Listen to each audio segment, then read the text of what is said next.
Tá aí, acho que uma coisa que eu nunca pensei que eu fosse fazer. Resenha de novela, vamos lá.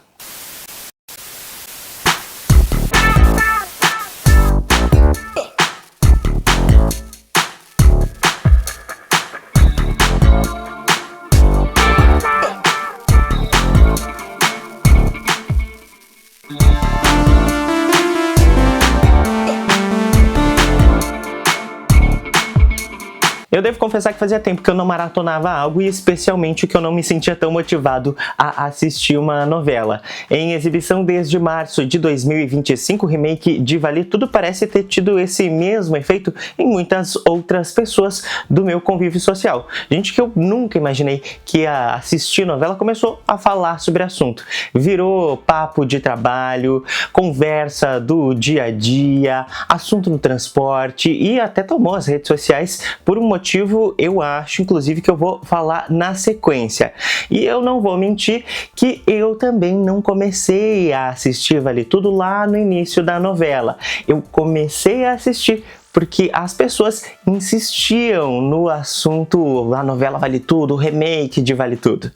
O texto é um reboot escrito pela dramaturga baiana Manuela Dias e tem como obra original uma novela de mesmo nome lá de 1988. Eu não assisti essa versão, infelizmente não é da minha época, mas ela já chegou a ser eleita uma das maiores telenovelas da dramaturgia brasileira. Assim, a trama inicial da novela de 2025 não muda muito, ela gira em torno de duas personagens centrais, mãe e filha. Elas são Raquel Acioli, que é vivida de maneira impecável pela Thaís Araújo, e a Maria de Fátima, que na versão de 2025 é interpretada pela Bela Campos. Elas duas se mudam para a casa do pai da Raquel em Foz do Iguaçu após uma separação. Em dado momento, o pai da Raquel morre, a Maria de Fátima, sem contar nada para a mãe, vende a casa e viaja para o Rio de Janeiro, tentando buscar uma forma de ascensão social e se infiltrando na alta sociedade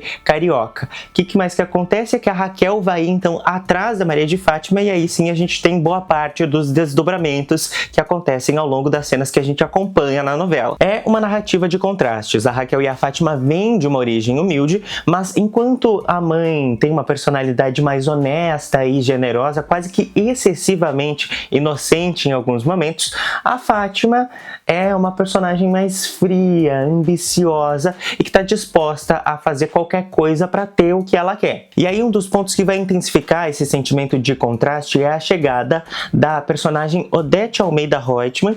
Ela é uma das principais vilãs da teledramaturgia brasileira e vai ser vivida aqui nessa novela pela atriz mineira, multifacetada Débora Bloch. Como lá em 88, ela segue sendo escrita como essa personagem rigorosa, poderosa, direta e muitas vezes também preconceituosa. Mas na versão de 2025, ela parece estar muito mais encaixada como uma grande manipuladora do que como uma personagem que inspira medo nas outras, como era lá na versão original. A gente tem em muitos momentos situações em que as outras personagens presentes na cena vão rir da Odete Reutemann, vão usar ela como fonte de piadas, o que seria inaceitável lá na versão original de 88. Mas ela não deixa de ser poderosa e não deixa de ser perigosa, principalmente. E ela vai mostrar esse poder todo justamente pela manipulação, usando pessoas para separar casais que a gente acreditaria que ficariam juntos durante toda a trama, ou criando intrigas para levar os filhos a viajarem para a Europa, afinal ela não quer que eles fiquem no Brasil, e até mesmo se envolvendo numa trama misteriosa com o irmão mais velho da Heleninha e do Afonso, que são os filhos da Odete que a gente tem mais contato ao longo de toda a novela. Ela se assemelha muito a uma personagem do realismo brasileiro, lidando com as pessoas como se fossem engrenagens e até mesmo entrando em triângulos amorosos nos quais ela é a figura central. E ela também rouba as cenas em que ela aparece, muito por uma boa atuação da Débora Bloch, mas que está muito embasada na atuação da Beatriz Segel, que foi a intérprete original da vilã lá em 88. Essa interpretação meio conservadora também aparece em outras personagens. É o caso, por exemplo, da Helena Reutemann, que é vivida em 2025 pela Paola Oliveira. Parece ter uma tendência muito grande a querer trazer os trejeitos, especialmente nos primeiros episódios, da Renata Sorrah, que interpretava a personagem lá em 88. Para mim, quem vai ser o destaque da novela é justamente a Thaís Araújo. Ela consegue trazer de forma visceral a dor e os dilemas da Raquel. Na cena, por exemplo, em que a personagem rasga o vestido da Maria de Fátima antes do casamento, a gente fica sem fôlego muito porque a Thaís aumenta o tom da voz no momento certo, chora no momento certo, se irrita no momento certo, superando, ouso dizer, inclusive, a atuação da Regina Duarte. Apesar de ser uma obra muito gostosa de se assistir, eu devo dizer que tem alguns pontos que me incomodam um pouco nessa adaptação. Um deles é o ritmo. Muitos impasses que a gente acompanha na novela são resolvidos de uma forma muito banal.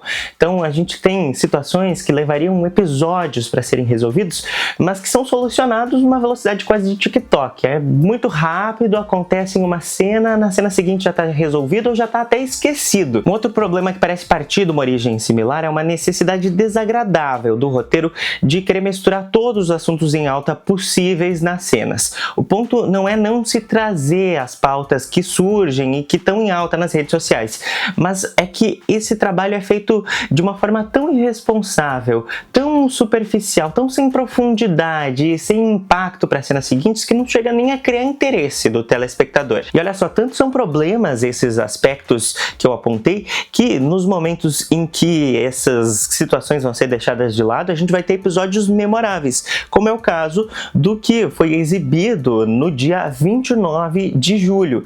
Ele é focado na trama da Helena Reutemann e parece que é a primeira vez que a gente vai ver a Paola Oliveira trazer uma versão mais humana, uma atuação mais humana para a personagem da Helena, que já vem sendo trabalhada há um bom tempo, e especialmente durante uma crise de alcoolismo. Mesma forma como a personagem interage com recursos tecnológicos que não estavam disponíveis em 1988, como é o caso da localização em tempo real, por exemplo, são detalhes sutis, mas que dão um realismo para a personagem. E aí também é interessante porque a gente não está vendo uma interpretação caricata, baseada em todos os trejeitos que eram apresentados pela Renata Sorrah na versão original da novela.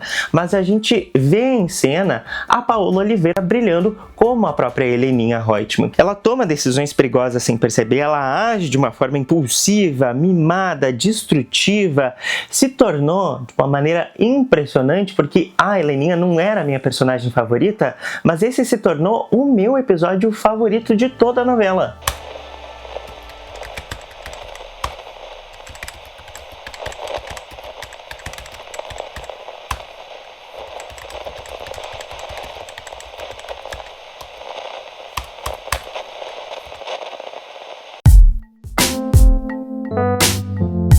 Vocês podem ver que anoiteceu aqui atrás, porque eu tô gravando o final desse vídeo em outro horário, tá?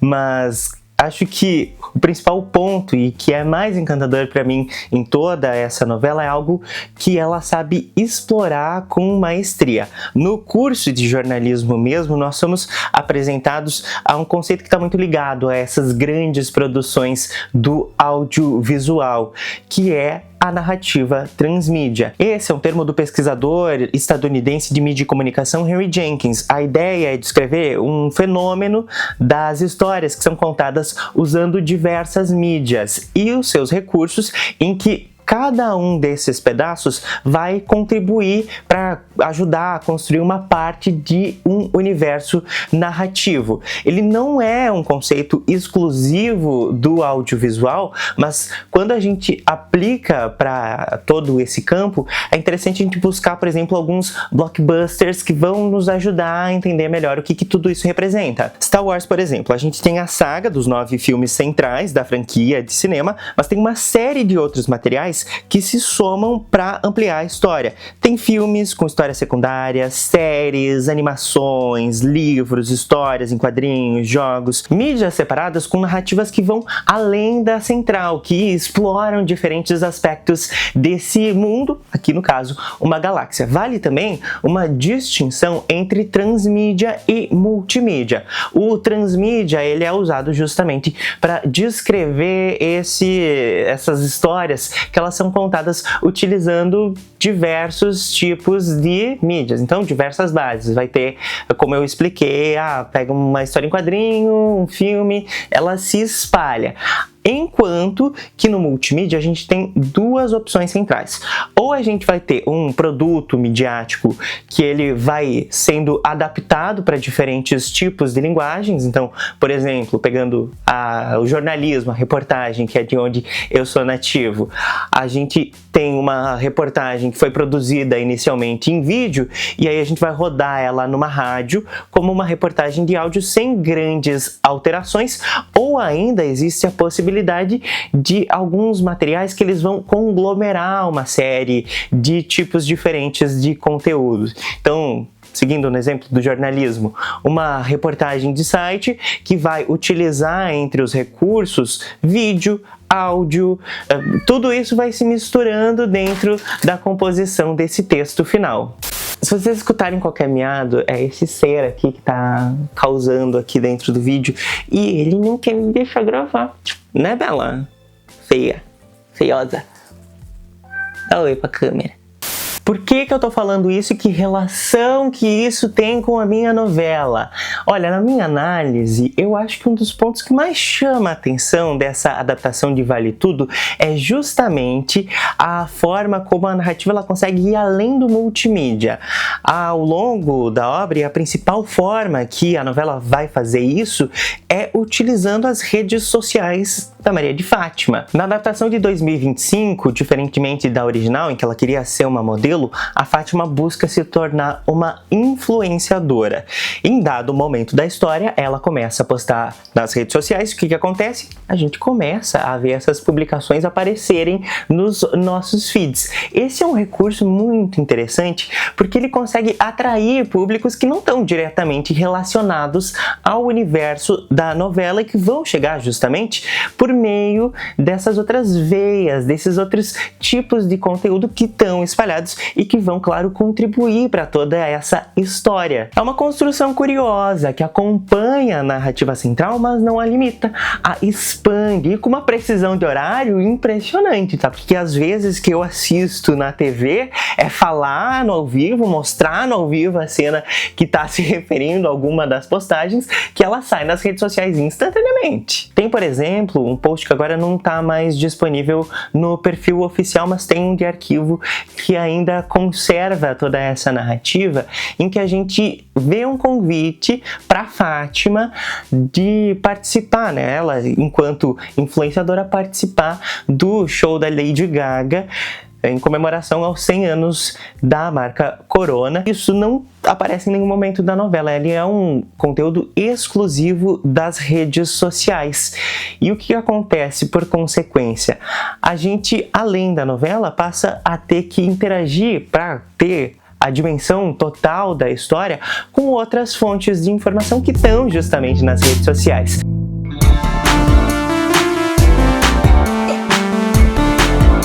Apesar desse meu encantamento com as possibilidades de construção dentro desse novo formato, é importante a gente pontuar de que esse é um trabalho inicial e que falta bastante ainda para a gente poder, de uma forma eficaz, enquadrar todos esses contextos dentro do conceito de transmídia.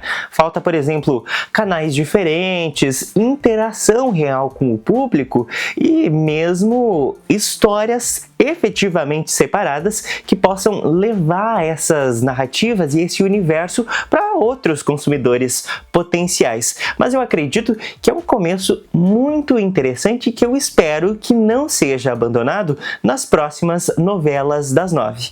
Enfim, por hoje era isso. Obrigado por assistir esse vídeo. Não deixa de acompanhar um dos vídeos que vai aparecer aí no encerramento, de curtir e de se inscrever também aqui no canal para não perder os próximos vídeos do Página Rosa.